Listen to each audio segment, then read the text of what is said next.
Bonjour à tous, c'est David de Gulem TV, bienvenue dans cette nouvelle vidéo. Aujourd'hui, je vais répondre à une question qu'on m'a posée. Mais David, qu'est-ce que tu as contre les fruits? Pourquoi est-ce que tu ne conseilles pas les fruits comme Thierry Casasnovas ou Irène Grosjean, cette dernière qui est conseil quasi à volonté? Pourquoi est-ce que tu ne fais pas comme eux? Pourtant, les fruits, c'est quelque chose de naturel, c'est quelque chose de brut, hein, tu conseilles de manger des produits bruts.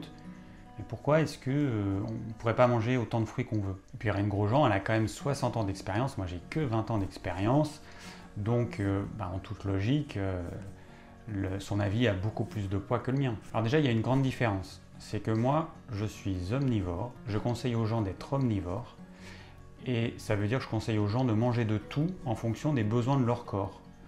Donc il y a des gens qui auront besoin de manger des protéines animales, il y a d'autres personnes qui pourront s'en passer.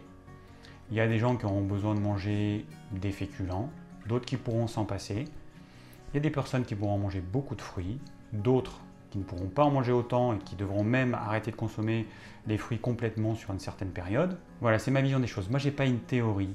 Moi, je ne suis pas végétalien, je ne suis pas vegan, je ne suis pas frugivore, je ne suis pas crudivore. Tous ces modes alimentaires vont restreindre toutes les possibilités qui existent à quelque chose finalement d'assez réduit. Donc c'est pas une religion. Enfin, pour moi, c'est pas une religion. Pour certaines personnes, moi, je considère que c'est une religion.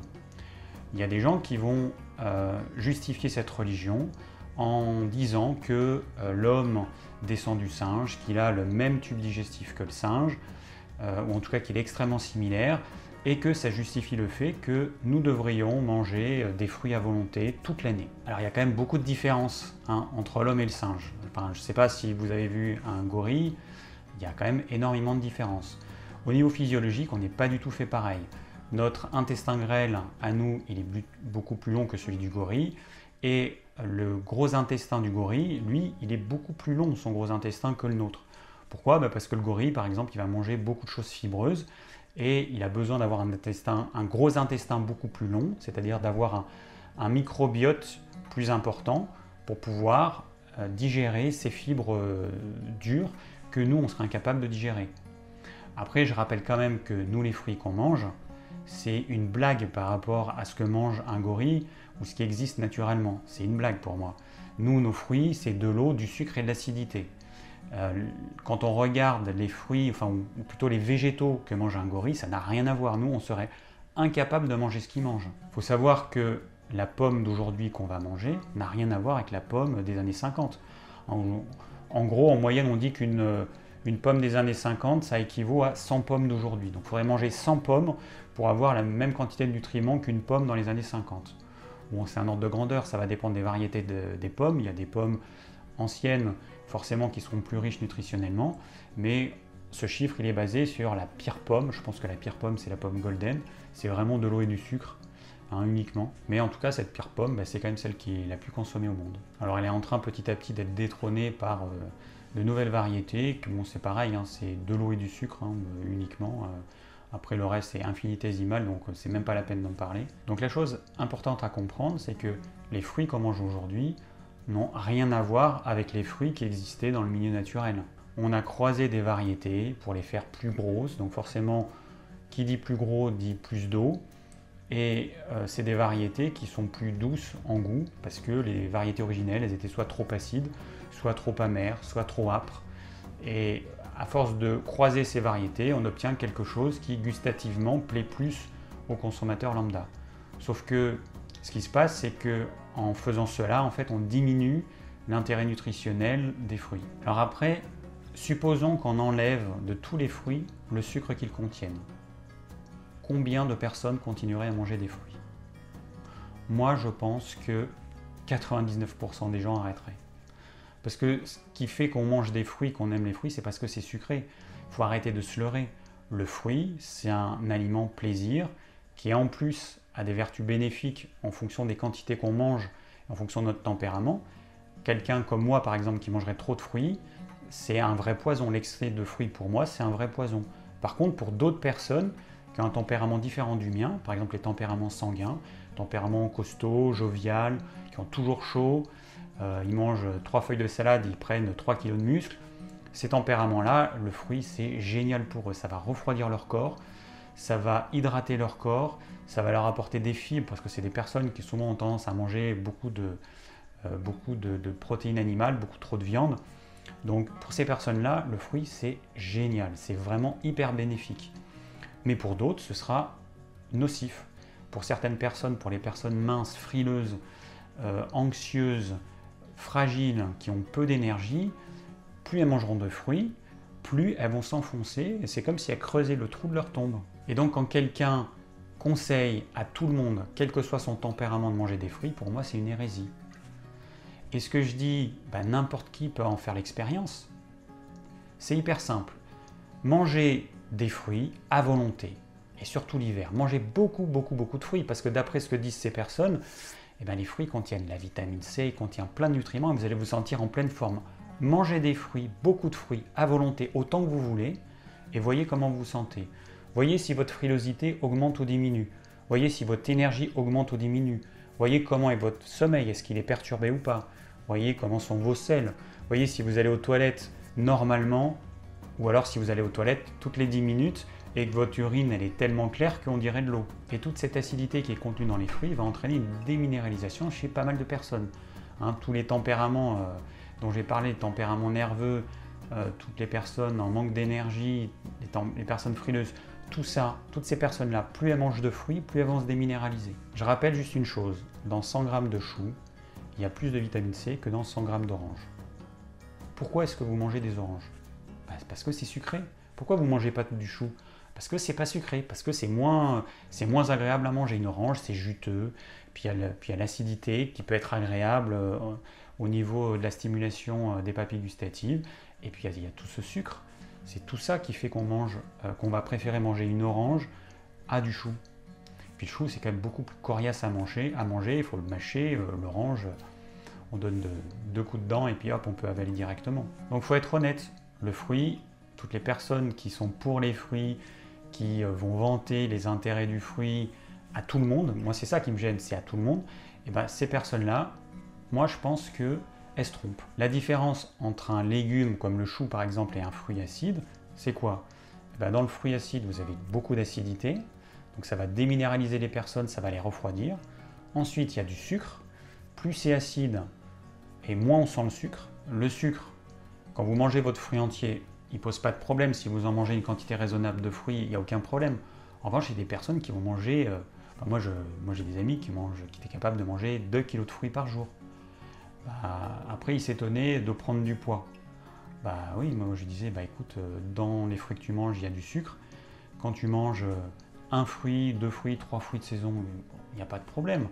Quand on mange un énorme saladier, forcément, ça va poser problème. Moi, je rêve d'un monde idéal où les gens seraient capables de se rendre compte de ce qui convient le mieux à leur organisme.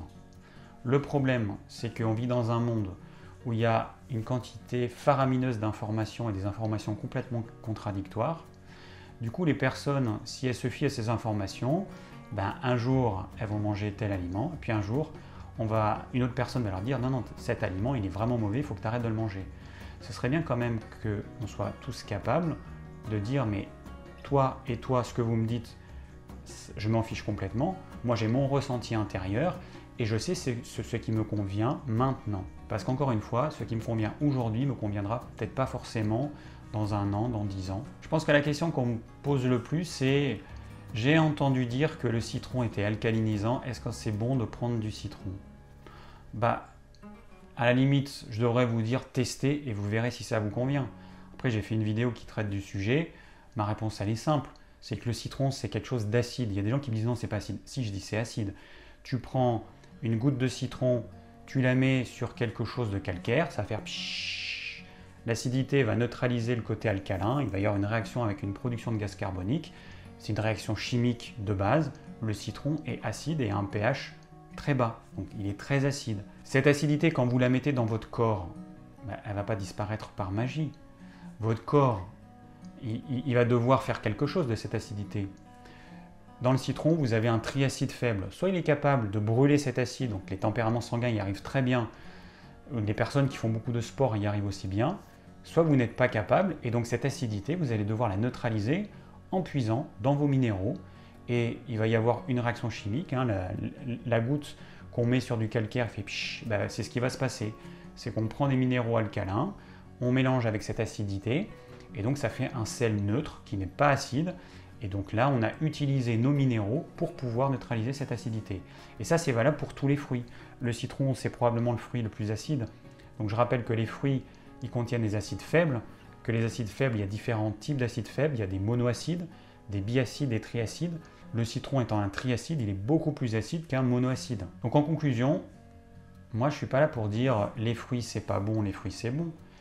Je veux juste vous dire que, attention, à ceux qui conseillent de manger des fruits à volonté à tout le monde, parce que ça va poser des problèmes à certaines personnes, et ces personnes pensant bien faire, eh ben, vont se rendre malades sans s'en rendre compte. Mais le problème, c'est que comme certains mettent le fruit sur un piédestal, comme s'il était au-dessus des autres catégories d'aliments, que c'est un produit quasi miraculeux, eh ben, du coup, ces personnes ne vont jamais penser aux fruits. Et donc, il y a des personnes qui vont se déminéraliser, qui vont se rendre malades, simplement parce qu'elles ont écouté les conseils de quelqu'un qui leur a dit « T'inquiète pas, mange des fruits autant que tu veux, le fruit c'est génial, on est fait pour manger des fruits. » Bon, et pourtant, si la personne est de plus en plus malade, à mesure qu'elle mange des fruits, ça montre que finalement, pour elle en tout cas, le fruit, bah, c'est peut-être pas si miraculeux que ça. Puis après, il y a des théories comme quoi le fruit il permet d'éliminer, et puis plus on est malade, plus on élimine, mieux c'est. Mais ça, c'est vraiment des trucs, pour moi, c'est vraiment du grand n'importe quoi. C'est basé sur rien. Déjà, les toxines qu'on est censé éliminer en mangeant des fruits, c'est quelles toxines? Mystère. Et puis je considère que quelqu'un qui est de plus en plus malade, qui a de moins en moins de vitalité, qui va avoir des problèmes de peau, qui va avoir des problèmes de sommeil, qui peut avoir tout type de trucs, je suis désolé, moi j'appelle pas du tout ça une crise de guérison, j'appelle ça un empoisonnement. On est en train d'empoisonner la personne en lui conseillant de manger des fruits, alors que pour elle, le fruit, ça représente un vrai poison par rapport à son état actuel, à son niveau de vitalité. Chez certaines personnes, ça va complètement éteindre le feu digestif, c'est-à-dire que manger des fruits crus, ça va complètement noyer les sucs digestifs, et la personne après ne pourra plus rien digérer. Donc la solution, c'est de supprimer complètement les fruits et de passer par une alimentation exclusivement cuite. Moi, c'est pas ce que je conseille, mais le problème, c'est qu'il y a certaines personnes qui ont un tel niveau de faiblesse qu'on ne peut pas faire autrement. Parce que digérer un fruit, ça demande beaucoup plus d'énergie que de digérer un légume cuit, par exemple. Donc j'aimerais juste que vous compreniez qu'il n'y a aucun aliment miraculeux, qu'il n'y a aucun aliment qui est au-dessus des autres. Il y a juste des aliments qui me correspondent ou pas. C'est tout. Et on se doute bien qu'entre un adolescent de 15 ans et une dame de 70 ans, il n'y aura pas les mêmes besoins. C'est une évidence. Donc il faut arrêter de conseiller à tout le monde le même type d'alimentation. Hein. C'est vraiment, pour moi, on est dans l'idéologie, on est dans la religion, on est dans la croyance. Ces personnes vont essayer de nous convaincre que leur idéologie est la meilleure. Mais c'est pas ça l'alimentation, c'est pas une question d'idéologie. Pour conclure, je vais simplement dire une évidence. L'alimentation, c'est un équilibre entre certains aliments. Et cet équilibre, il dépend de nous. Hein. Forcément, les aliments, les différentes quantités des aliments des uns avec les autres que je vais manger, ben, ce ne seront pas les mêmes que celles d'une autre personne qui est différente de moi et qui n'a pas le même mode de vie, qui n'a pas le même âge, etc. Mais je pense que c'est bon parfois de rappeler des évidences, parce qu'il y a des personnes qui se mettent des œillères, qui sont dans leur idéologie et qui ne veulent pas en sortir, qui ne veulent pas écouter les autres. Alors, moi, je les laisse faire leur expérience, mais par contre, moi, je ne veux pas qu'on m'impose ce mode alimentaire qui, pour moi, est complètement déséquilibré. Et puis, je veux qu'on me laisse continuer à pouvoir conseiller les gens, à pouvoir aider les gens à trouver l'alimentation qui leur correspond. Merci d'avoir suivi cette vidéo, j'espère qu'elle vous aura plu, qu'elle vous aura permis de comprendre pourquoi je ne conseille pas les fruits de façon quasi illimitée comme le font certains. Si vous avez des questions, n'hésitez pas à les laisser en commentaire. Je vous rappelle que dans la description, il y a le plan de la vidéo et puis il y a tout un tas d'autres informations et notamment un lien vers la liste de toutes mes vidéos. Si vous désirez recevoir gratuitement mes conseils pour une alimentation saine, le lien se trouve dans la description et je vous dis à très bientôt pour de nouvelles vidéos.